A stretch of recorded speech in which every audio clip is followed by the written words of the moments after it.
They think that I just come in there and look for knockoffs, and that's not the case. I'm actually a sharp, smart fighter. So, what happened? I'm here. Who want to fight me? I really don't care who's in front of me. I don't feel like no fighter can beat me.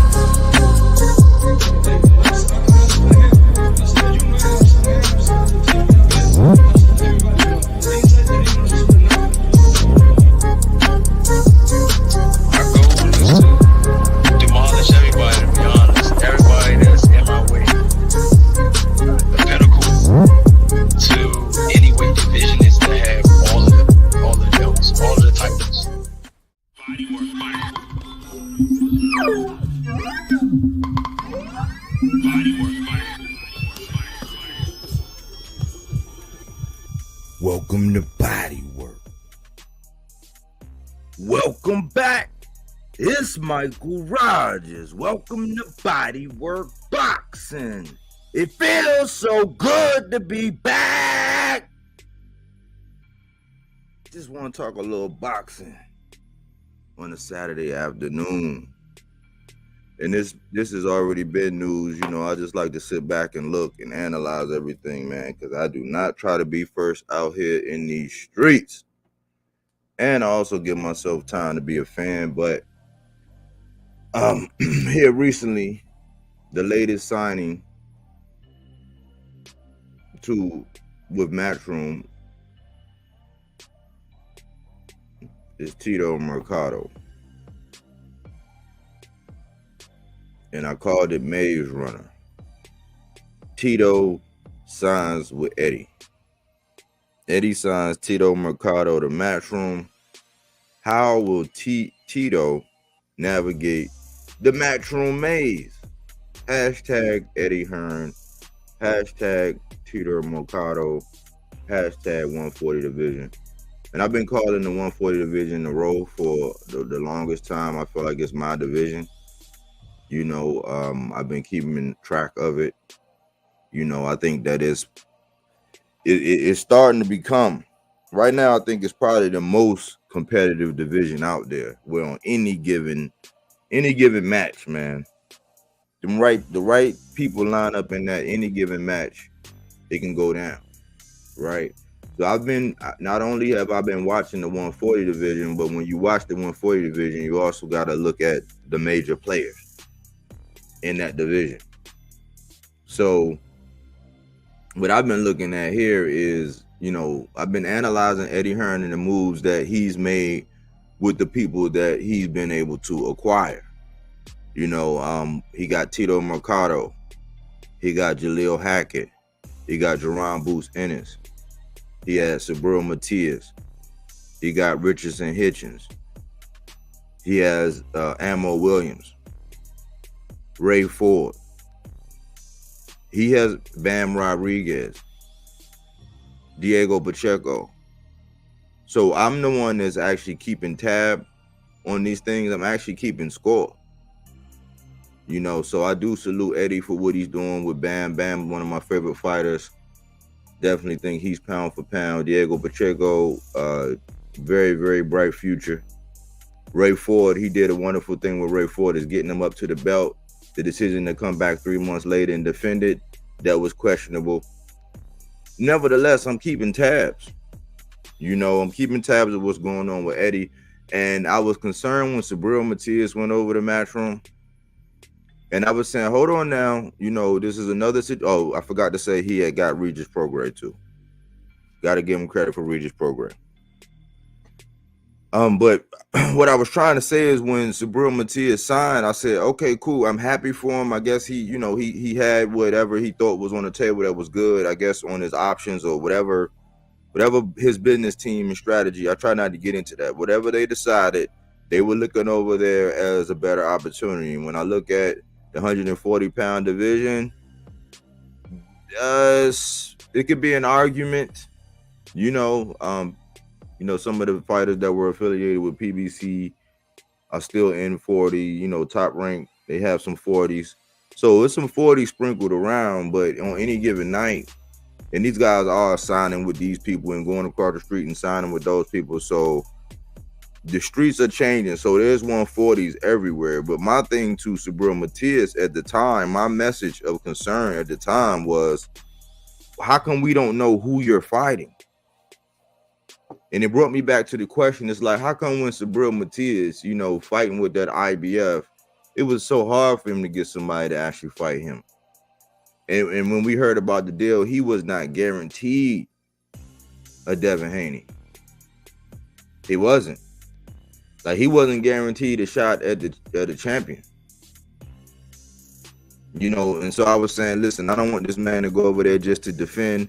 I was wondering what was going on with Richardson Hitchens, because I was one of the ones that was like, I was happy for Richardson Hitchens because some people didn't shine at TMT. He was able to cross over. I think Eddie did right by him, put him back on a fight back home. I mean, he got John Bowser. He got everything, but he didn't get who he wanted. Richardson Hitchens didn't get who he wanted. Richardson Hitchens wanted Montana Love. He didn't get him. I think he wanted Regis. He had been calling for Devin. I mean, it was so much on wax that what he was saying and calling and chirping for Devin that there was no smoke to be had between him and Devin. And a lot of the OnlyFans was like, pipe down, Richardson Hitchens, what have you done? But it's some of these guys that got the blue collar resume where they haven't been built. They went through the ring and they've been developing fight over fight. I just seen Bowser fight last night and he didn't look like he learned anything from what Richardson Hitchens did to him. And I'm just being honest. But when I look at some of these guys and I look at the talent around them, I question, like, okay, cool.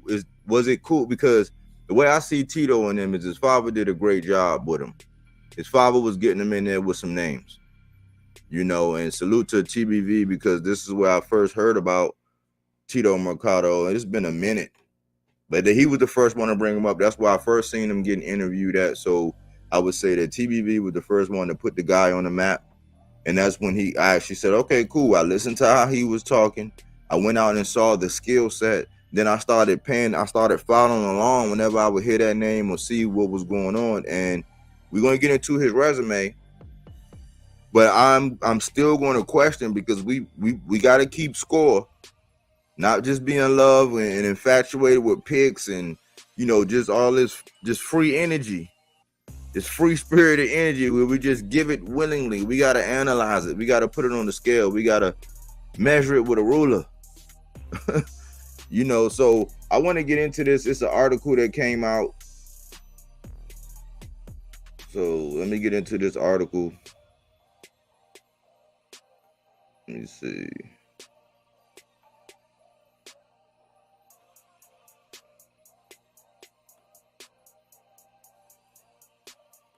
This is the article by Boxing Scene.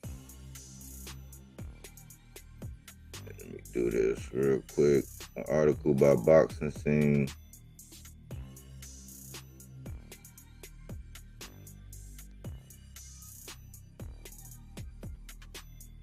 Citing for fair use. Gotta have that in there because I believe in protect yourself at all times.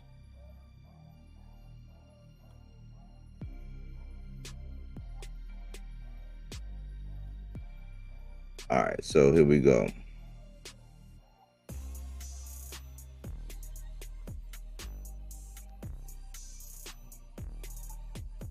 Matchroom signs 140-pound wrecking machine, Ernesto Tito Mercado. This is by Manuk Akopayan. I think we read some of Manuk's articles before over here. September the 2nd, 2024 at 2:30 a.m. is when this came out. Carson, California. One of boxing's most sought after free agent sensations has finally found a home. Junior lightweight contender Ernesto Tito Mercado, 16-0, 15 KOs, has signed a promotional deal with Matchroom Boxing. It was announced Saturday during a press conference at the Dignity Health Sports Park in Los Angeles. Mercado, boxing scene's 2023 prospect of the year, is an impressive 22-year-old boxer puncher who turned professional in 2021. 2021 now. The Pomona, California born and bred fighter has quickly made a name for himself by knocking out former world title challengers Jeremiah Nakatila, Hank Lundy, Jason Velez in a combined 9 rounds. Everybody has been talking about this young man, said Matchroom Boxing's Eddie Hearn. He's a strong fighter and is exciting. He's a wrecking machine. He's going to be world champion. The path is there for him to get the big fights and become a superstar in the sport. Now, we're going to build him beyond boxing as a star. And when you have someone as good and dangerous as he is, it makes my job easy. Mercado has built on a strong 2023 campaign with 3 more knockout wins this year. I feel that I'm ready to step up for the world title right now, said Mercado. I have a lot of options to choose from. I want to become a superstar and conquer. Just don't blink on my fights. I like how Matchroom feels like family. I feel comfortable in that they are looking after my best interests in putting the best fights, and that is what I'm looking for. I can't wait to contribute to big fights and continue making Matchroom the best promotional company in the game. Matchroom has a stacked stable at 140 pounds, featuring IBF champion Liam Paro, former title holders Sabril Matias and Regis Prograis, as well as the likes of Jack Catterall, Richardson Hitchens, and Dalton Smith. Hearn also has a working relationship with Devin Haney. All of those fights will be there, said Hearn. Good use of words. Those fights will be there. You know, that's not what we really want to know, but I'm going to read the article. The junior welterweight division also features the likes of Teofimo Lopez Jr., Jose Ramirez, Arnold Barbosa, Josh Taylor, Alberto Puello, Gary Antoine Russell, and Sandor Martin, among others. They forgot about Kenny Sims Jr., Jermaine Ortiz. Mercado had been reluctant to sign with a major promoter despite fielding several offers throughout the years. Instead, his fight against the known commodities were staged in small halls and financially backed by Mercado's father and head trainer, Nito. Salute to Nito. Despite Mercado's wins, none of the 4 major sanctioning bodies have the power-punching knockout artist ranked in the top 15. Matchroom's promotional muscle, however, should quickly get the boxing world's attention. Hearn said Mercado will graduate to the main stage and make his promotional debut later this year at a massive United States show. Tito is going to have the perfect platform in front of a huge crowd to perform, said Hearn, who continues to build the U.S. roster alongside stars Shakur Stevenson, Jaron Ennis, and Jesse Rodriguez. He's never been spoon-fed with a massive contract and easy fights. We're looking to get him a world-ranked opponent to continue his progression to a world title. And it goes on to talk about Manuk. Now, this is what I want to do. Let's go to this man's box rec. Look at this.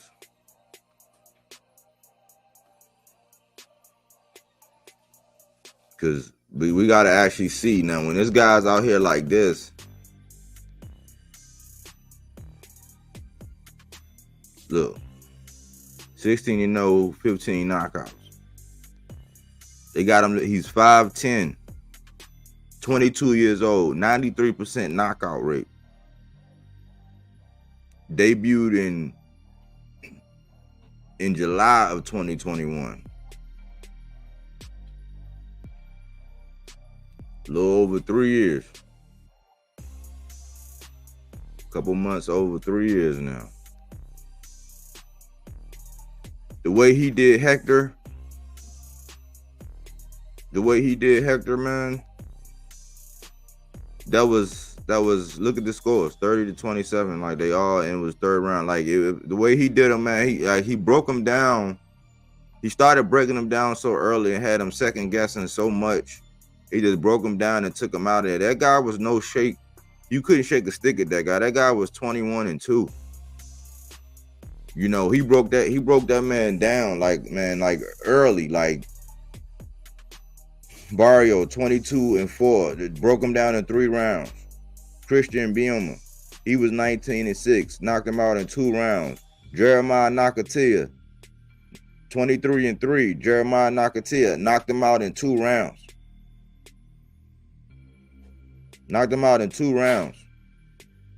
Carlos Manuel Portillo knocked him out in the first. Indogeni, we just seen him. He 31-2. He got the unanimous decision. Hank Lundy knocked him out in the first round. Hank Lundy, you know, the Terrence Bud Crawford, Hank Lundy, he did that 31-12. Took him out in the first round. So when you talk about names and veterans and times and common opponents and all that, Jose Angulo knocked him out in 7 rounds. He was 14-4. Jason Velez, he was 39-1, 6 rounds. So for a guy within the 3 year, little over 3 years, what we at, 3 years and 2 months. In the 3 years and 2 months time frame, he got some of those names on there like that. You know what I'm saying? Names that then shared the ring. Like Nakatila shared the ring with Shakur Stevenson. Indogeni, he been in, look. He shared Raymond Marataya, Arnold Barbosa.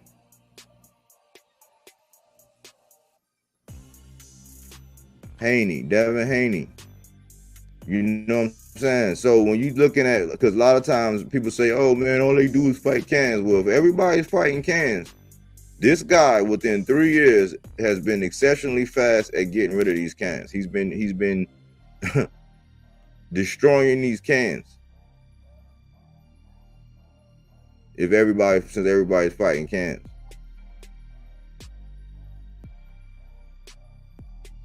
And I wonder, like the article was like, man, because they were saying with this boxer punching, not getting in the ring, because they might be looking at it 16-0, but when you fight names like that, you should be able to get in there. Now you don't, not many rounds, 45, because right now he's picking apart like whoever they put in front of him, and people are not really saying the man's name like that. Like he's saying everybody's name. I like his confidence, but it's not like an arrogance. It's not like. He's the kind of guy to where he's going to go do it. He's going to go do it. Now, my question. This is my question before I actually come out. These are my questions right here. Let me go one more. I'm going to go to one more thing and we're going to look at these rankings. I'm going to go to one more area and then I'm going to come out and we're going to talk about it. Let's just look at these rankings.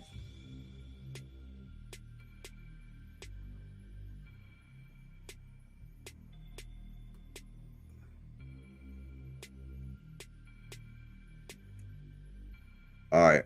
WBC, Alberto Puello. Devin Haney is the champion in recess behind him. WBA, Andy Hirioka, he just got rid of Barroso. Old man Barroso. So they got him listed as an interim under Ryu. Then you got Liam Paro, who took the strap from Subriel Matias, and Subriel, they got him dropped down to number 5 now. And then you got Teofimo Lopez with the WBO. When you look at these names, Richardson Hitchens is up next for that IBF. He already fought the Eliminator, so I think they can get it on. He's next up for that. I believe he has a fight coming up. Kenneth Sims, which nobody remember. Kenneth Sims wasn't mentioned in the article. He's a blue collar, blue chip guy, man, who's flying under the radar. Very tough out for anybody. You know, he can box, he can brawl a little bit. You know, I think activity has been a question, but he has an IQ, very confident in himself. He knows his abilities. He's friends with a lot of these guys, and he's been around for a minute, bubbling on the low. They won't give him a shot. Jack Catterall is making noise. We know about him. We can see him in all three of them. He's over here. He's second in line behind Sandor Martin for that Puelo smoke. Since Devin, it sounds like Devin gonna go around the corner and get this Liam Paro smoke. Which I can't complain because he is coming back for a title shot with Liam Paro, so that's respectable. I just don't understand why he don't want his seat back with Puelo.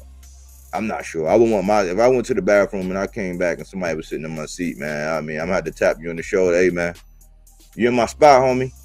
And whether you know what I'm saying, whether you knock me out, piece me up, jug me, stat, like whatever's gotta go on, at least gotta come get my seat back, man. You're gonna have to slap me to sleep. You know what I'm saying? That's just me though. Richardson Hitchens, he's down here. Gary Antoine, he's back at number 4. But let's look at some of these names. Josh Taylor's still here. I'm not sure Josh Taylor's still a 140 pounder. And that leads to the other discussion I'm getting ready to have about the welterweight division and how everybody keeps saying that the welterweight division isn't nobody in this. Yes, because it's a lot of these guys that are welterweights in disguise. They hiding down around here. Josh Taylor need to be at 147. You did everything you need to do at 40. You need to be at 147. Devin Haney need to be at 147. Ryan Garcia need to be at 147. If T.O. gonna make the move, go ahead and go to 147. So really, the welterweight division looking anemic, but because people don't want to do the research and study who's actually in those divisions, which we can look at. However, this is not what this video is about. But it only looks anemic because some of these guys are down here hiding around in the 140-pound division, and they need to go ahead and go to 147 and get to where they're going to be. Regis say he's going to be a lifelong 140-pound. Maybe he might be, maybe. You know what I'm saying? He's saying nutrition and all that will help him cut the weight. But I think some of these guys, when your dimensions are missing, you have to do more. You have to make up for it in your skills. You can't be a short guy with short arms and you don't have the skill to be able to get in and get out on a continuous basis without getting time pieced up, sat down. You know what I'm saying? And so maybe fighting Devin might have showed that, yeah, he might not want to go to 47, because if Devin can do that based on his skill, because nobody looks at Devin like power, so that was skill that allowed him to time Regis like that and set him down on his back pockets. So a lot of these guys, man, should probably be at 47, but this is what we're looking at. And when you look across the board, they got Ramirez. Ramirez is still lingering down there. I was saying the other day that he's gotten more title shots or shots at a title than most people will ever get in their whole entire career. This Jose Carlos Ramirez, I mean, he's everywhere. He took off time. He done turned down so many championships. But he's a guy that people are going to use. They're going to use as a prop up, you know, when they want to actually solidify or get one of their champions that they might not want to hold on to the belt. They're going to pop him in there, or he's going to keep selling out in front of his hometown crowd and getting that bag and not really having to fight nobody up top. But he's still in the division. They got Michelle Rivera there. I'm not sure if he should be a 47. I mean, he's starting to look like he is, you know. Not sure. Elvis Rodriguez, he definitely looked like he could be at 47. Probably had way more power. But these are the guys, man, at 140. As you can see, Rolly in there. Rolly could easily be a 47-pounder, especially the way he was talking about Errol Spence and how he wanted it. These guys know that they could actually be fighting that division. So 47 is only looking anemic because some of these people are playing hide and go seek in these divisions. But this is what we're up against. They got Jermaine Ortiz. He's still in here at number 14. I would love to see Tito Mercado up against the Jermaine Ortiz right now. Right now. That would show me where they're at where both of those guys are at. With Jermaine Ortiz having, some people had him beating Lomachenko. Some people had him beating Tio. Depending on how you look at those fights, you know, there's arguments, you know, that he could have arguably got robbed for both. There's strong arguments for it. I would love to see him and Tito get it on. But my question is this. Now that I got these rankings here, you know what I'm saying? So if anybody want to get into that, we can get into that. But my question is this. Is he there just is two types of signings? And I've been pointing this out. I've been pointing this out for the longest time as I've been watching this game, this dirty little game that we just absolutely love. Salute Cookie Monster. Body work sounding good. I appreciate that. Thank you. But in this dirty little game we play that we love to watch and hold on to, my question is, which type of signing is this for Eddie? Is this the type of signing for Eddie where he's going to play keep away? Because think about it, a young dude, you go back and listen to, like, if you listen to, there's plenty of interviews on there, but if you listen, go back and listen to the original ones, you can go back and see how he has been talking and how he's been, throughout those people that's on his resume, how he's been talking and coming back and doing his videos, and then go listen to the most recent one he just did with Ness and them over there, where he wasn't shy of saying a name. He wasn't backing down from saying a name, and I'm like, okay, I always have all of these. I always have the well wishes. I always have the positive energy. I always have that for these guys when they go sign, because it's like, hey, look, man, you actually got some guaranteed bread. You know what I'm saying? You got a good deal.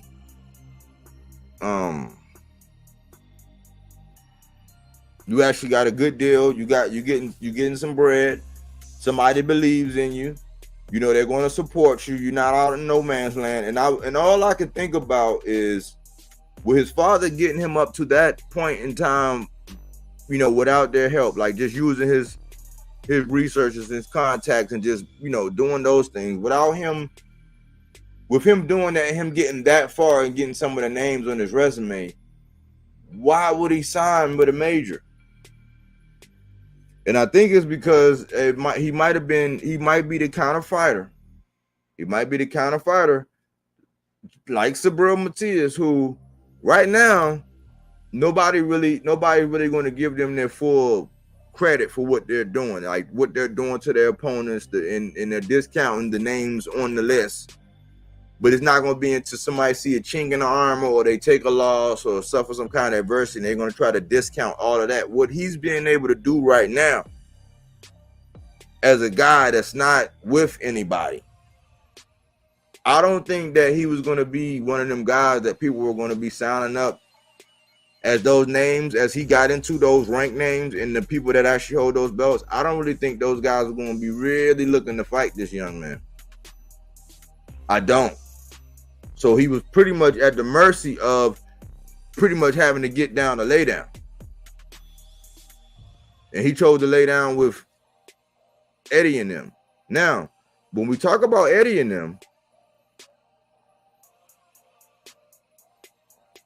salute my guy, my good guy, Body Work, his twin. Salute his twin. Salute. Thank you. But when we look at Eddie, we actually got to look at the kind of signings he have, because it's a lot of these times, mainly with Regis Prograis and with Sabril Matias. Those guys went over there and signed, and contrary to what people were saying, because even Regis was this. Regis was looking like a lot of, for one point in time, people were actually looking at Regis like a boogeyman. People can rewrite history. They can rewrite history after seeing what Devin did to Regis. But in between that, and he had the one fight with Zarilla before that. Before that, people were not trying to fight Regis. It was so hard for Regis to get a deal. What did Regis do? Regis had to sign. Who did he sign with? Regis signed with Eddie.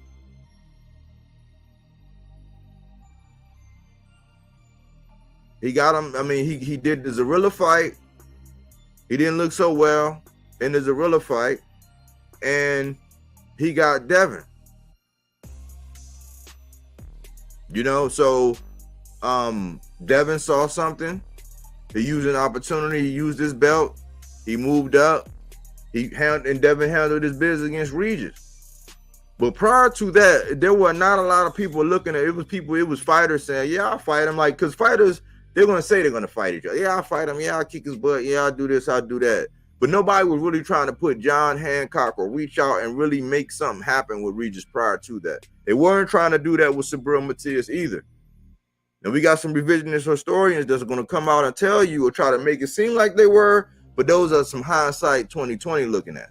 Those are not what we're talking. We're talking about the truth, fact-based content, fruits and veggies, not that Reggie. Where there are certain people that when they get on over there, they are there to keep them away. Now we can go back to this. Everybody been burning this example up with Andre. They've been burning that example up with Andre, Boo Boo. Not getting Triple G, not getting Canelo. I mean, that's the cold hard fact. It was articles a couple of lives ago. I was doing that, I read that article. I can pull it up right now, but the article, it's cold hard facts. I didn't say it. But some people get signed so that they can be held in keep away. Some people get signed so that they can be used to build fighters over there across the pond, or build another, or be fed to somebody else. Tito is going to be one of them guys where he's going to still go through the ringer. And I wonder, especially without him being in the rankings, because nowadays boxers say, oh man, he ain't even in the top 15. Or they'll as long as somebody makes it like all the way at like number 14, number 9, if you're doing top 10, as long as somebody's at number 9, they say, oh man, look, man, he fought the number 9 guy. He fought the number 9 guy, so yeah, that justifies. It's like, okay, you know what I'm saying? That low-hanging fruit. Tito is going to be in a tough situation because I don't really think nobody really just looking forward to get him, man. I don't really see anybody looking forward to really giving him a shot above anybody that's in those rankings with a name or they could see as being marketable. You know, that's why I said that, you know, I called it the Maze Runner, man. How will Tito navigate through this Matchroom Maze? Now, we're seeing this more and more. We're seeing this more and more. People are still diving into this. I bust this can of worms open a minute ago when I asked, were these guys making American boxing great again? And a lot of things I was saying at the time was like, oh man, you just hating on Sheik. You just hating on Turkey. You can't be optimistic. You just can't. And I was saying, no, I'm looking for the long haul. I was using words like, man, sustainability. I had to double down. When I doubled down and I had to ask the other question,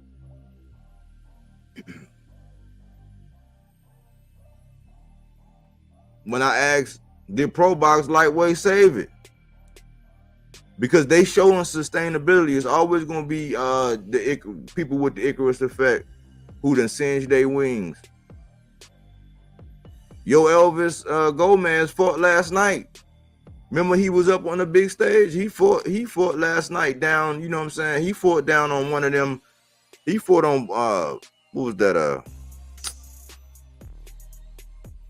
The Jake Paul thing. But I'm saying with the way that these guys at Pro Backs over here do it, they might have lightweight saved it. Why? Because of sustainability.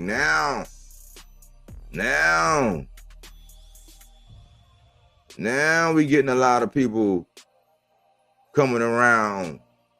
Tell me, man, I don't know, man. When you look at it, man, we ain't really getting them. We ain't really getting the big fights. All this hindsight is 2020 type stuff. I was saying, no, that's why I said we gotta calm down. Because remember, I went through and I told you what it was.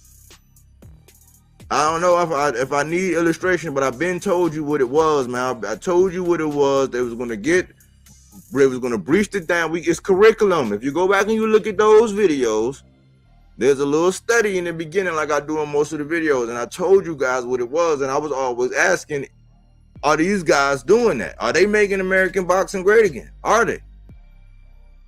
I gave them a 3 out of 5 stars.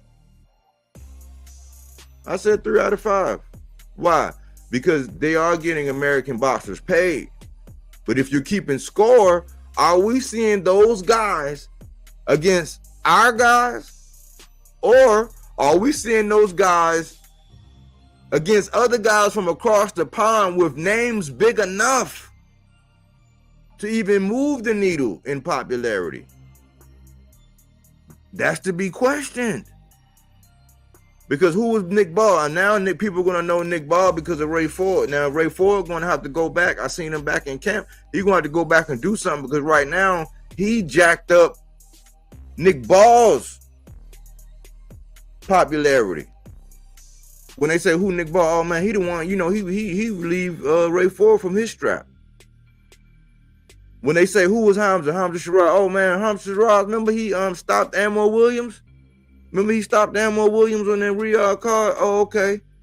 But when was Ammo going to get his? Like, now Ammo got some. He got a Cordell Booker. He had a couple people, you know what I'm saying? He had a couple names. Eddie was doing his thing. He didn't bubble like that. So now, even when you talk about somebody like Richards and Hitchens, right here, part of the road, the guy on the far right, even when you talk about somebody like that, he had a tough fight with Gustavo Lemos. So now Keyshawn Davis is getting ready to fight him at home, and they saying with Gustavo Lemos, oh yeah, remember the dude that was in that fight with Richards and Hitchens, man? Remember the one who gave, it was a hard fight, man, but I think he won, or however your opinion was, that tough fight. He got his name off of Richards and Hitchens. When is Richards and Hitchens going to get who he wants? When he going to get his title shot? When is he going to get his Devin Haney? I don't know if he's ready. I think they got a plan with him, but when you look at the signing, you can be happy for the fighter and see that they're putting money in these guys' pockets. But as fans, are we seeing the fights that we want to see? Are these guys being used to build up people from overseas? Like, what are we getting? And you can say that's a loaded question. Why? Because at the end of the day, we all know that who you are and what you are and where you from is who you're going to rock with. It's people from D.C. that to this day, people from D.C., like I might be considered a transplant since I'm closer. I'm like from PG County, D.C. I'm from down that area. Even people from in Baltimore, I might not even be well received with people in Baltimore. It's just that strong. It's just that strong in some places. So when I say, are they making American boxing great again? I'm like, would that be their goal? Not necessarily. Because if you can acquire talent, if you can acquire all the marquee talent and take away from those, you take those fighters off the board to where good fights can't be made with those guys, and then you position them over on your side, you hold them back and you manipulate when they can fight and which names you're going to allow to sign a contract or afford enough money to get in the ring with them. What are you doing with them? You're using them to play keep away from both sides. You know the people when they say you won't shit or let die? You like, them people? Yes, that's what you're doing in many cases. So I applaud the man for signing. But if you look at Sabril Matias in the situation he in, Regis, he's getting ready to get a shot with Catterall, but like Regis has been going through the ringer. He's been going through the ringer a little bit. Devin, he get to bounce back and go get a Liam Paro, but what about a Sabril Matias getting his get back? You got to praise him for getting Ray Ford up to getting a belt, which he can probably get Tito Mercado up to getting a belt. But how will you be managed then? Because when you sign over there, just like everybody else, it's not going to be in their best interest if you win a belt under their regime to let you go anywhere else with that belt around your waist. We just only see that when it comes to certain promotional companies. It's very prevalent in a lot of these boxing conversations today. Because you'll hear a lot, oh man, the PBC, you knew the PBC wasn't trying to give none of them guys to him, man. Come on. But then when you look at what Top Rank is doing, it's clear, like the belt ain't left. Like when you go back and you look at, okay, what label were these guys with at 35 who had these belts? Who were they with? They were with Top Rank. Okay, so case closed. They all do it. But if you acquire a belt under these guys and you sign, see, it's okay if you come over there with a belt, like Sabril. You come over there with a belt, yeah, we can accommodate you. And you can get, you know what I'm saying, you can get perceivably lined or malaligned, and you can get relieved of that strap. But guess what that strap is? That strap is overseas. Shakur's coming over with a strap. Who would have benefited if he was relieved of it? And where would that strap go? Or how are they gonna try to do it? They're gonna try to do it in a way that if you come over with a strap, we ain't trying to let you go nowhere with a strap. That's just with all of the promotional companies. Some people might, PBC allow Fulton to go over there and get it on with, anyway. They allow him to do that. So it's cases where you can see what PBC does, but people don't give no credit to that. They just say, oh man, now they say they doing them bad because he's not gonna be on the televised portion of the Canelo undercard. You can't please some fans. All you can do is really keep track of the score and you look at what's really going on, and don't be no Monday morning hindsight is 2020 looking ass analyst. Let's talk about this stuff in real time. In real time, they are acquiring talent damn near by the boatloads. When you look at all the talent Eddie got under his disposal, and then you got to think that how much is he going to compete with the Sheik? That's going to get interesting too. Because you got a man from over there trying to coordinate fights over here with Marcus in America, and you're doing things with the Sheik too. It's like, oh man, it's like trying to put two people into one jumper set. You know what I'm saying? I don't know about you, but I ain't trying to be sharing pants legs with nobody else. And that's what's starting to happen, man. These guys are pants legging it. And when you look at it, just by the sheer numbers,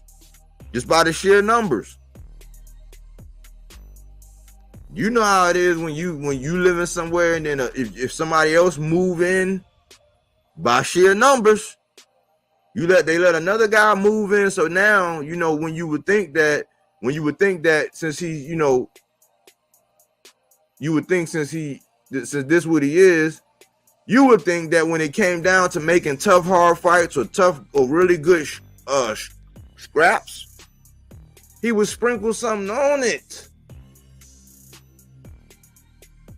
But that's not happening. So a lot of y'all got adopted. Y'all kissed the ring. Y'all sat and behaved. Y'all held hands and marched all down the road in hopes and in dreams that under this regime, everything was going to be all right. But in all actuality,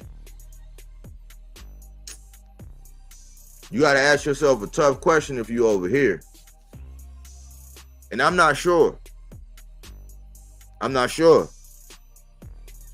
So my thoughts today is, the main point of what I was saying today is, you got to look at Eddie, man. You got to analyze him as far as promoting, as far as getting your name out there, as far as the popularity goes, as far as, you know, somebody that can speak for you and speak well about you and all this, because he's shown here recently that, yeah, when you're on his team or when, you know, you're down and you're committed just like everybody else. Because I remember when Shakur was leaving, Top Rank. When Shakur was leaving Top Rank, I heard a lot of people talking about, oh man, well, they wasn't speaking that highly of Shakur when he was on his way out the door. You know, you heard Tim Bradley, you heard what he was saying, you heard this and you heard that.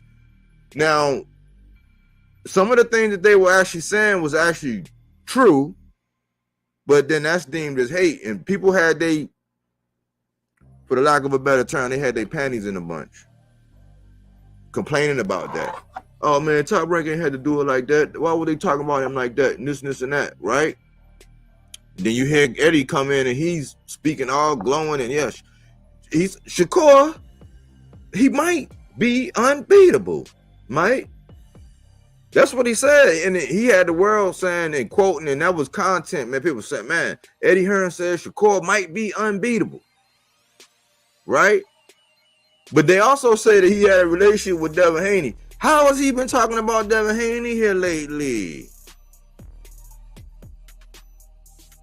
So you can kind of see there was a couple things at times, like when Devin and them went over there and they started messing with Golden Boy. You got to see and hear a little bit of Eddie's true colors about how he felt.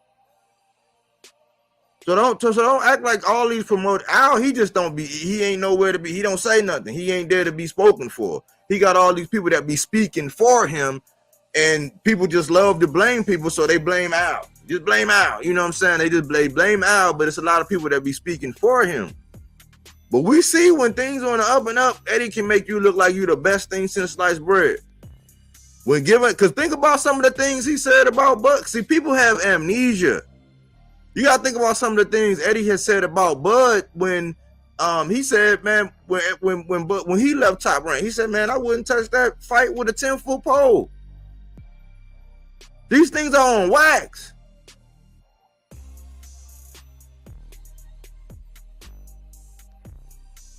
But leopards can change their spots, and zebras can change their stripes, I suppose, because he's on wax. And I remember people were fuming, man, especially like the people the Bud Only fans. They were fuming at Eddie when he was saying that kind of, oh man, like what does he think, man? He's not, because the truth is he's not this and he's not that. And it was not until after the Spence fight when it changed, and now everybody got, rose-colored glasses, and they're forgetting some of these things that were said.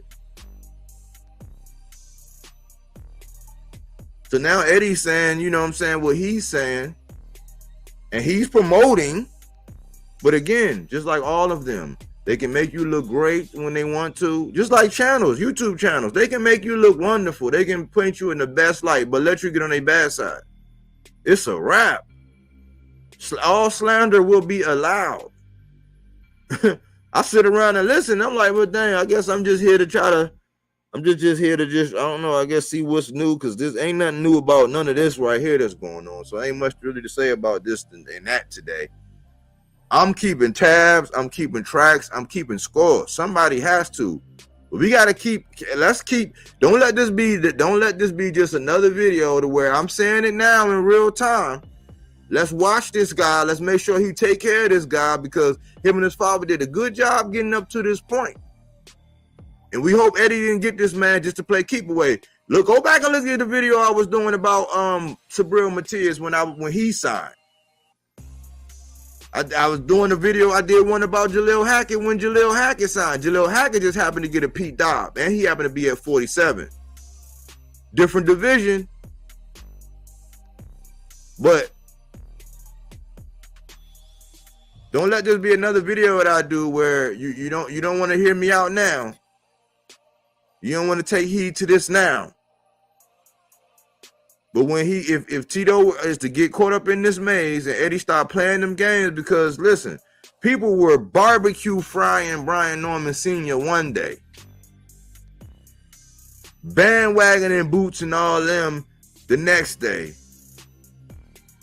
then slamming Boots and them the next day, and bringing them down, and then ready to, do the Lion King with Brian Norman Sr. the next day. As fans, we got played. Because this is the method. They divided and they conquer. That's what they do all the time with the messages, with the signals. They get us all in disarray, all mixed up. It's almost like the story of the Tower of Babel. Just like that analogy, shall I say. Just like that analogy when they got us all divided and discombobulated, where we can't agree on nothing good. We sit around and just argue about all the things that divided and why each of us is wrong. At the end of the day, we don't get the fights. The fighters don't get the accolades. The fighters don't get the names. We get over marination, stagnation, and stale fights.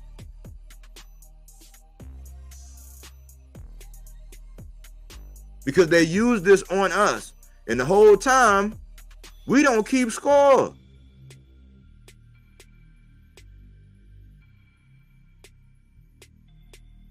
But in the grand scheme of things, in this recent situation where they playing ping pong with the fans, when they play ping pong with Boots, and they even got Bozy in it, and they got Senior in it, and they got Norman Jr. in it, like the way they ping ponged and created all that toxicity, at the end of the day, we found out what? The handler didn't want to sprinkle no extra bread over here to get this party to come over. And then the handler didn't want to spend enough bread to even retain the rights to the fight. Yikes. So who got played? The fans, who sat around for days and days arguing, getting ping-ponged around. You know what I'm saying? About all these crazy ass narratives, these impulsive things, these people, because they need likes, clicks, and views, they'll stir you up. Wine to get you all wound up. And then make you go jump on the trampoline. Not me. I was just sitting back like, hey man, he got a point here. Oh yeah, I gotta classify this as that over there. The whole time I'm keeping score. And guess who lost? The fans. The fans. The fans lost. So this is a stake in the road. This is a stake in the road. I think this is what like the other day when I was over there on Pop channel, and we were talking to Blair, and the situation that this guy Tito's in, because he's a tough out. Blair might even be in a, I guess he's with Don King, and Don King can make some things happen. Only they know. I try not to get too deep into their business. But you got to be aware when you're talking about boxing, or you're going to sound real stupid. And they're going to be able to ping pong you all around. They're going to be able to smack you. That's why I said, I had an epiphany the other day. You know when they said a racket? What's a racket? As in a tennis racket? Like the tool that's used to hit the ball back and forth. It's like, yeah, so whenever you have people that'll start a racket, what's a racket? A con, a strategy, a racket. Yeah, they'll use a racket to ping pong the fans back and forth, and at the end of the day, it keep you long enough to get distracted, full of hate, full of questioning, and at the end of the day, you look up and you like, dang, man, we didn't even get the fight. So who really lost? The fans? We argued and stretched each other out. You know what I'm saying? Tore each other down. This was ready to pull up on each other, and we didn't even get the fight. And at the end of the day, you figure out that the handlers, that this handler right here ain't no different than the other handlers. And at the end of the day, even though Tito is Mexican and Nicaraguan, at the end of the day, it's not Eddie's fault to not have American boxing first and foremost on his agenda. Why? Because he's from across the pond. We understand that whatever. You understand that in neighborhoods. You understand that in neighborhoods. You understand that in the hoods. You understand that in cities. You understand that in these different states.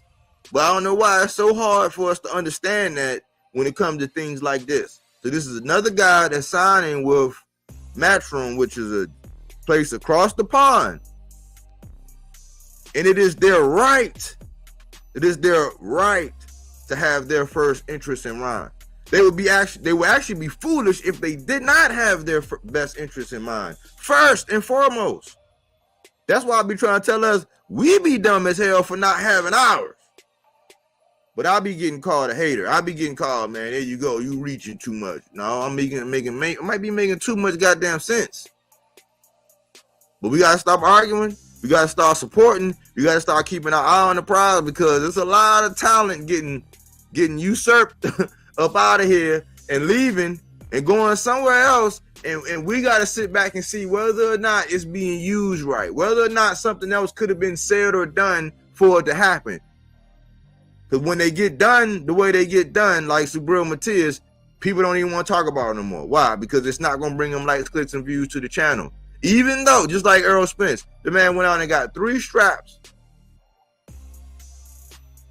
Drunk, car accident, shop worn, you know what I'm saying, worn out, torn up, whatever you want to say. He went out and got 3 straps. They treat that man like he ain't did nothing in the sport. Like he ain't did nothing in the sport. Nothing. So we got to look out for these guys because one, they don't necessarily have American boxing's interest in mind first. Yes, it's part of the plan, but it's not inherent. It's not there first and foremost. Like you, like where you live, where you got those set of keys in, where your garage is, where your lawn is, where your gate, your fence, your community. They don't have. This is not theirs. You understand that on a personal level, but you don't understand that when it comes to business. And these things like this keep happening. Stuff like this keeps happening. And this could be good. He can go over there and Eddie can be the one to put his name up in lights and get him that belt. You know what I'm saying? Put his talent and showcase him before the world. But we still got to keep score. And right now, you really looking at the score, we kind of like down bad when you look at it. Eddie got some small victories. He got Bam going, and Bam he's wonderful. He got Bam going. He got Diego Pacheco. He building them. He's headlining. Those are the good ones. Those are some of the good ones. I think he's doing a good job with Richardson Hitchens. I would like to see him out, and I would like his notoriety to be up just a little bit higher. Because now it's a conception because of the last fight with Lemos, even though he won, didn't even get dropped, stayed on his feet, showed dog. He don't get no credit for it. That was a good match because it showed the willingness and the toughness. But see, I don't want it to be to where, just like Sabril Matiz, where you get matched with these guys that's going to give you a tough time out. And at the end, you're not even going to get the reward or the popularity of actually endured that. Because I think Keyshawn getting ready to get more credit for fighting this guy than Richardson Hitchens got for beating him. That's wild. And he did it under the IBF. We starting to have fans say, oh man, they're gonna dumb IBF. They're doing this. Like, no, the IBF isn't doing exactly what they need to be doing. Because as fans, we want them to enforce rules sometimes and then not enforce rules. No, IBF don't play. It's been one of the strictest ones. That's why I said, if you fight under the IBF and you acquire one of them IBF straps, you got to weight that champion a little bit higher than you weight the rest of them. Why? For the sheer fact he's doing it under the 10-pound rehydration. Unless it's a unification. You got to consider that. Because if it was so easy, everybody would be in that line. But you're going to have some people that go get in that line knowing or bark up that line knowing damn well they ain't ready for that 10-pound rehydration. Why? Because they should be at welterweight.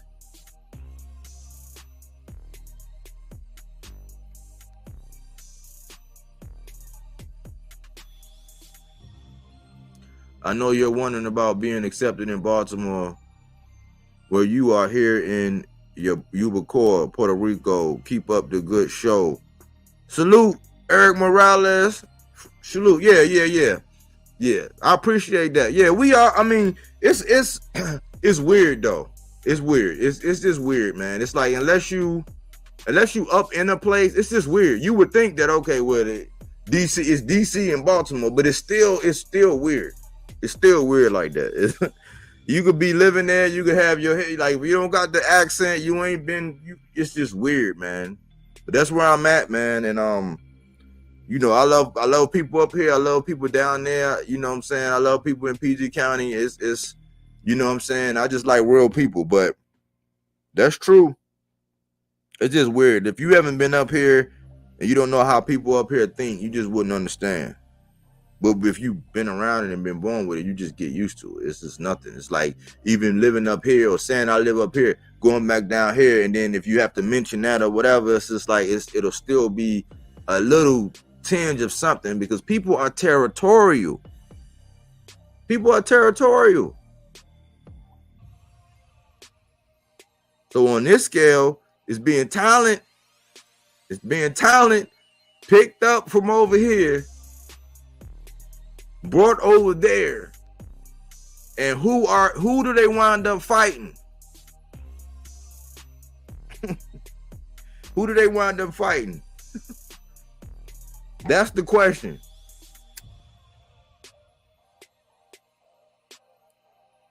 But if you don't know the young man, go look him up, man. He got it. He got what you need. He's showing that he has a very high ceiling, and he's getting it the hard way, where he's not picking no cream puffs to get in the ring with. Eddie can acquire talent and he can promote. As far as the matchmaking, that's where I'm like, and the irony is that it's Matchroom. As far as the matchmaking, it can be questionable, but then when you understand what their interest is when they make these fights, you'll understand what it really is.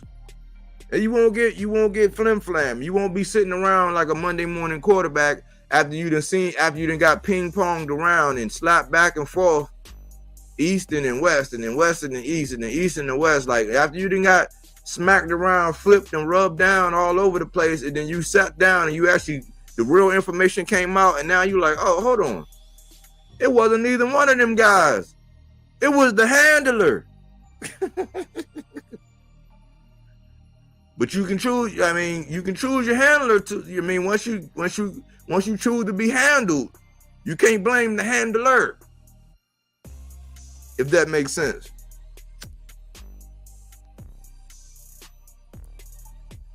And who you choose to be handled by is going to tell us how you handle it. You know what I'm saying? I mean, it's the writing on the wall, man. People don't want to see it. They don't want to, they just think if you ask somebody in today's day and time, man, you ask somebody to use their critical thinking skills, man, to just think about something. Like, just think about it. Just analyze it. Don't respond. Don't use on just look at the big picture. Just look at what happened off the other. Yeah, you got excited about this because he said that, and you got excited about this because he said that. And at the end of the day, what wound up happening? Did we get the fight?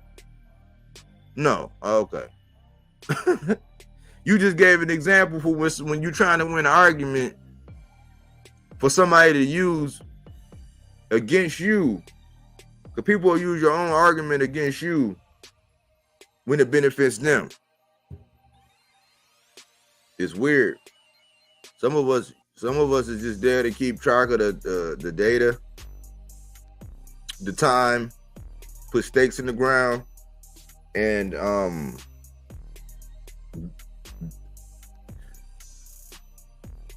I guess get you to use your brain. You know what I'm saying? Some people, I truly believe this, right? I call this the irony of life, right? I think some people are sent around you, or you are exposed to certain people just so they can challenge you. Just so they can challenge you.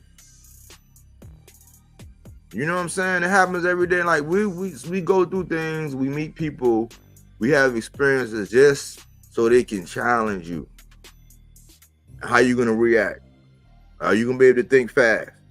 Are you emotional? Like I'm hearing and seeing a lot of people. Like right now, I guess you could say I was eavesdropping. I was eavesdropping on a channel last night, man, and boxing conversation. Like real boxing conversation. When ain't nobody cousin involved, ain't nobody's sisters, like ain't nobody's baby daddy's cousins, aunt, uncle involved and all that. You cannot just straight talk boxing, flaws and all the way across the board with none of them. None of them. Because now if you point out a true fact,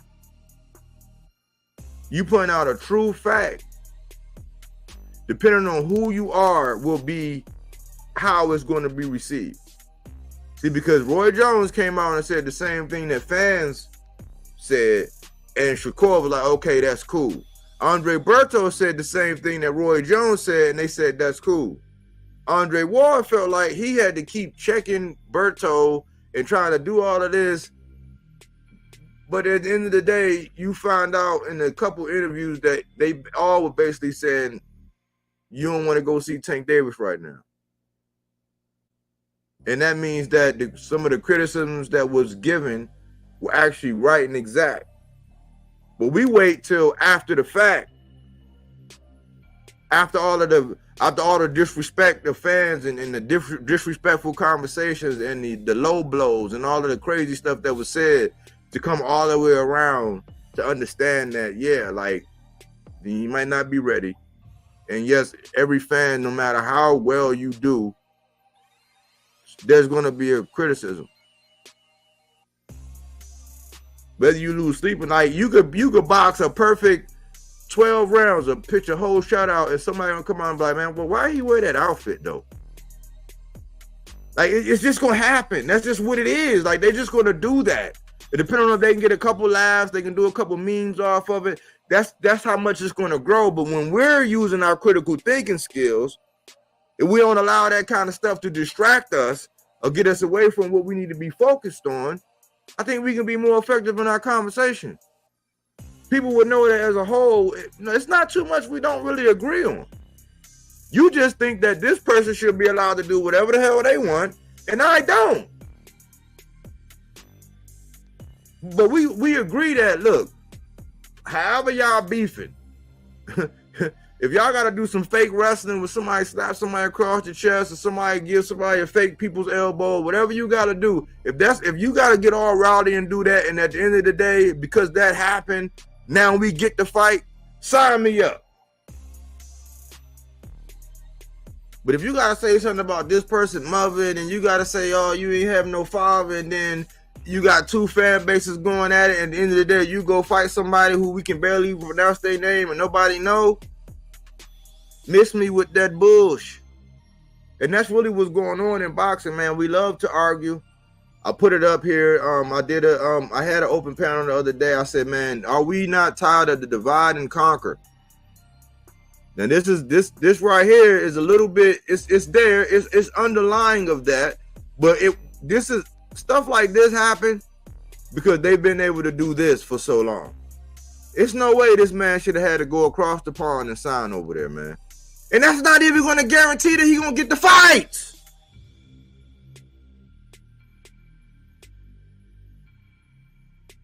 It's not. It's not going to guarantee that anybody over there is not going to guarantee that he got any of them. It was not until after Subriel Matias lost to Liam Paro that we even heard Regis Prograis say that he was supposed to fight Subriel Matias.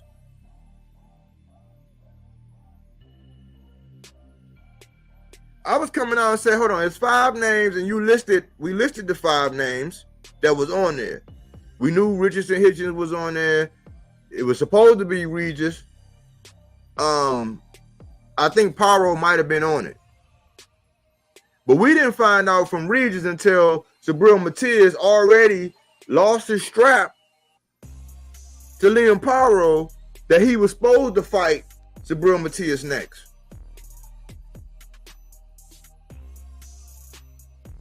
You see what I'm saying? Everybody say earn with Hearn. They getting their money, man. They getting their money. It's working. You know what I'm saying? But at the end of the day, if you're not keeping score, man, you might want to lower your tone in some of the boxing conversations, because a lot of us sound real dumb and hateful, man, for no reason. When at the end of the day, you're not winning. I guess you're getting it's easy to do that instead of doing a couple push-ups, a couple sit-ups. You know what I'm saying? Jog a little bit. It's probably easy to just, you know what I'm saying, hit record and go out there and just, you know what I'm saying, just tongue lash people and get disrespectful. You probably get it off and it relieves stress, but it's a better way, champ. It's a better way, man. Because at the end of the day, keep score and look at what we're getting at the end of the day. Are we getting the fights? No. Are we losing fighters from over here to over there? Yes.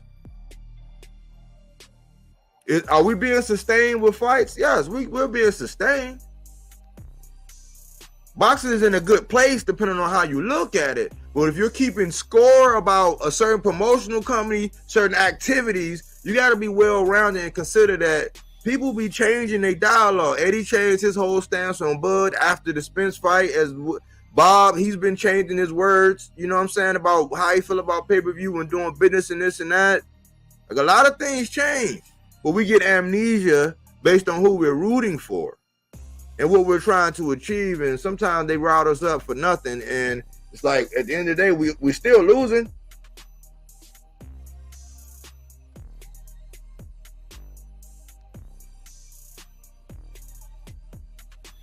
You have a good show. So much that my 91-year-old mom is tuned in. Salute. I appreciate that. Thank you. Thank you. Thank you. But yeah, I you know, it's my show really is to salute Al Money.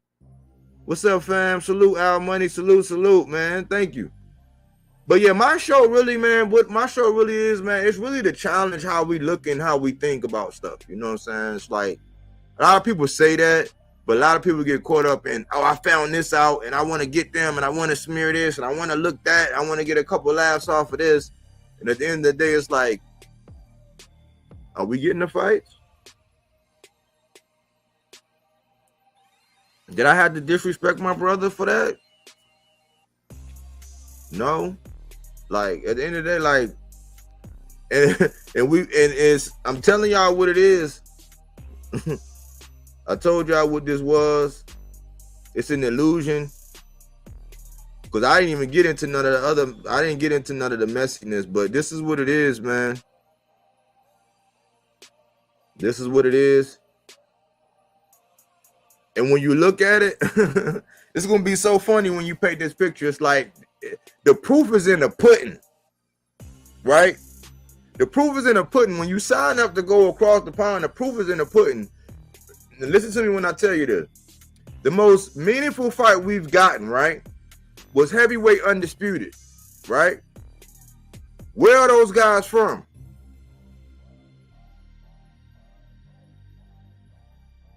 Fury from where? Usyk from where? Okay.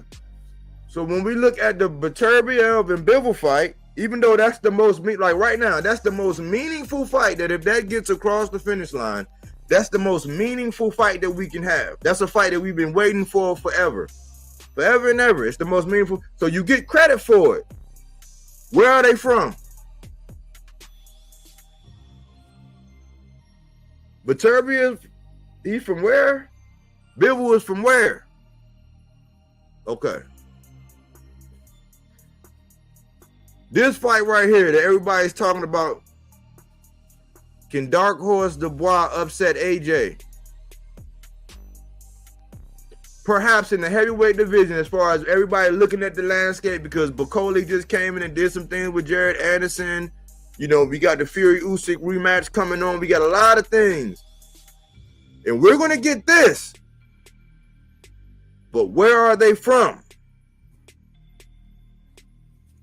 So it's a simple question to where if they can go so hard and garner so much attention and put so much of what's going on over there and do all of that together and galvanize that to where we're fighting and arguing and cussing each other out over it.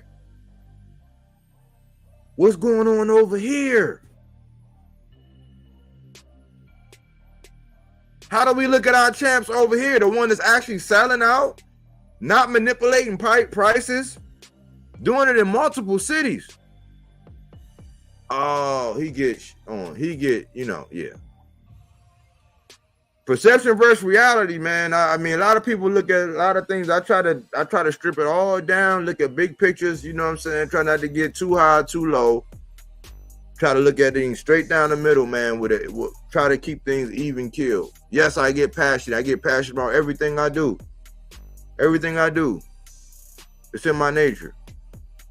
But at the same time, man, I'm very critical in analyzing everything and breaking everything down and what we're getting. And we're going to continue to get guys like a Tito Mercado. Tito Mercado and Jermaine Ortiz. Tito Mercado being from out there in Cali. And then you got Jermaine Ortiz being from what? Where you from? Connecticut, Rhode Island, that area up there. That would have been a good fight.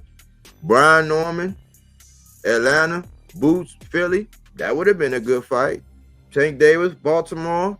Shakur, if you want to say Newark, New Jersey, or Houston now. That would have been a good fight.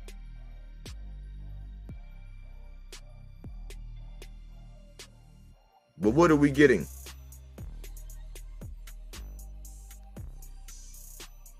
It's just food for thought.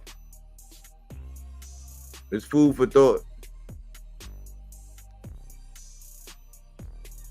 Something to think about. You know, sometimes some people need the dots connected for them. That's what I'm here for, man. I'm not here to be the Nile River. That's not what I'm about. I'm not here to be out in front. I'm just here to, like, when I look at everything, I analyze and break everything down. I'm just here to put some pieces together for you.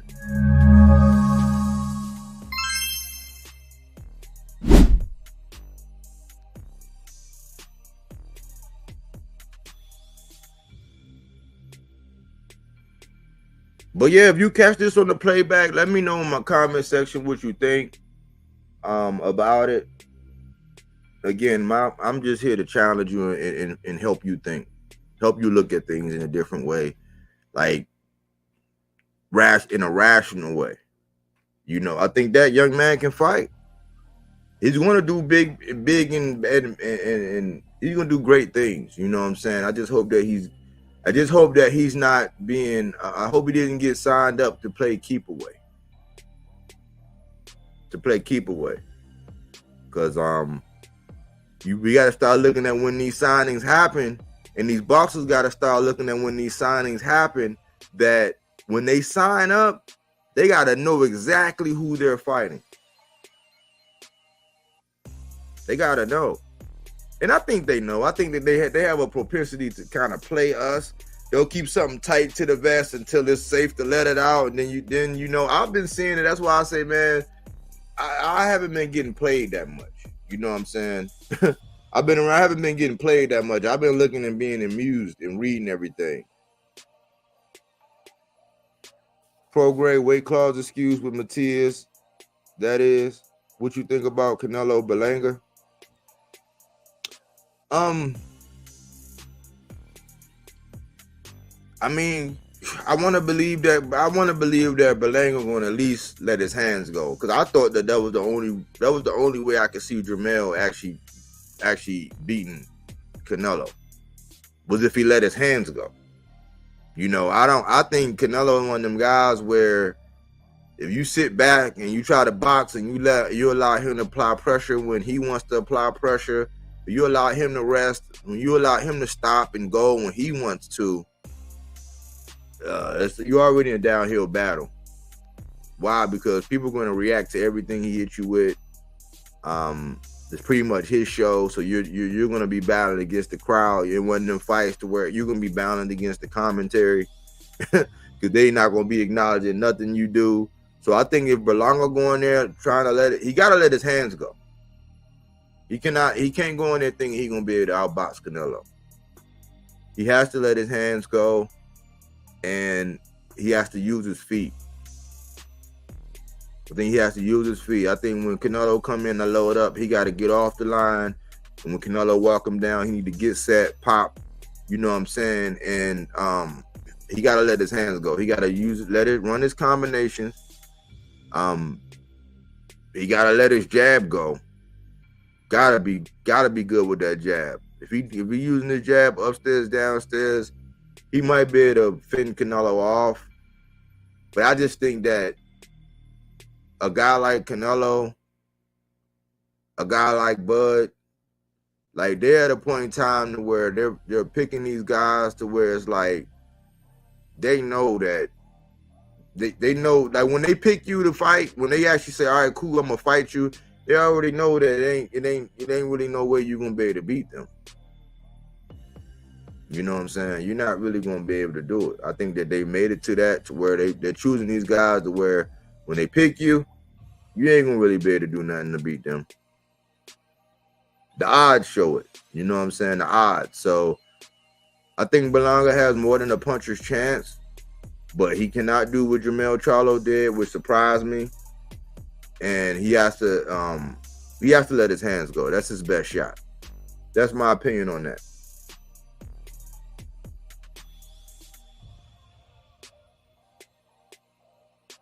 But other than that, man, I'm happy for Tito. I'm happy for his father, man. I salute them, man. Just like I saluted Sabril Matias, because getting a contract and having somebody invest in you, that's one thing. Now where you go and how and what you do of it, that's another thing. And I think I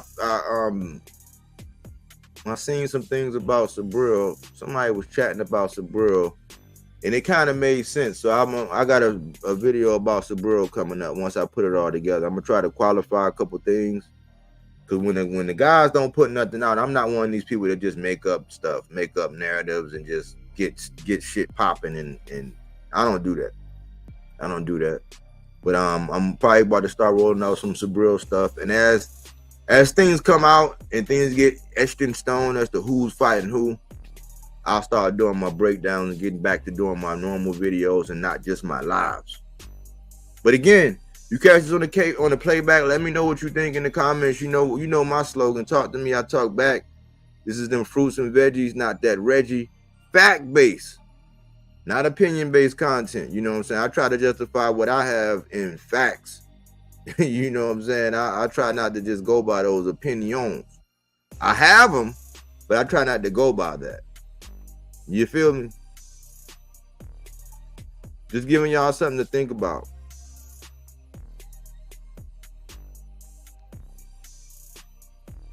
But thanks to everybody who, came through to the building, you know what I'm saying, who checked in.